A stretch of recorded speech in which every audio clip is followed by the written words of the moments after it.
serve as the horn professor here at Kennesaw State University. I'll be performing the GMEA All-District and All-State Horn Etudes for you. I hope you enjoy. If you're a student preparing these etudes for an upcoming audition, I'd also like to personally invite you to KSU's All-State Brass Bootcamp, which will be taking place here on campus Saturday, November 9th. We'll have sessions specifically geared toward each of the middle school, concert band, and symphonic band levels. You can check out the link in the video description for more details on that below.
The lyrical etude is quite challenging at first glance, so it is important to first figure out the trickier rhythms.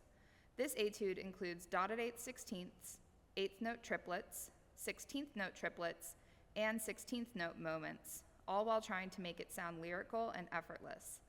I recommend always practicing this etude with the 8th note subdivision on your metronome, even when learning it at a slower tempo.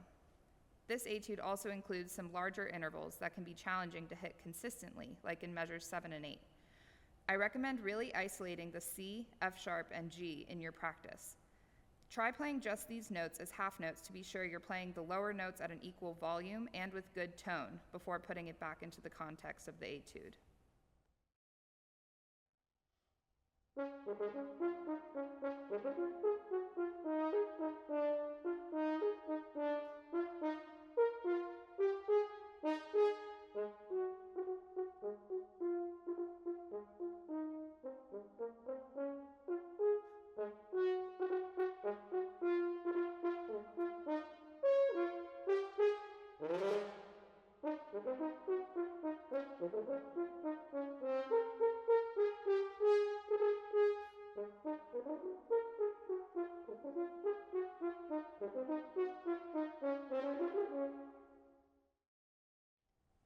When beginning your work on the technical etude, start as slowly as needed to play the rhythms and notes correctly.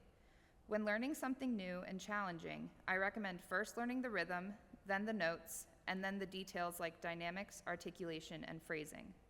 This will ensure you don't create any bad habits since you're learning one element of the etude at a time. Even when practicing this etude slowly, I recommend always having your 8th note subdivisions turned on your metronome to keep your rhythm steady. I call this etude the acrobat because of all the upwards and downwards leaps throughout. Isolate these larger intervals to make sure you're really hitting the centers of the pitches once it's up to tempo. Lastly, observe the staccatos while still maintaining a good, steady airstream.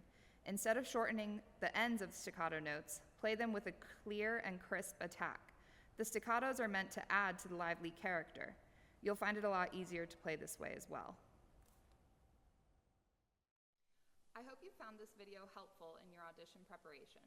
Happy practicing and good luck.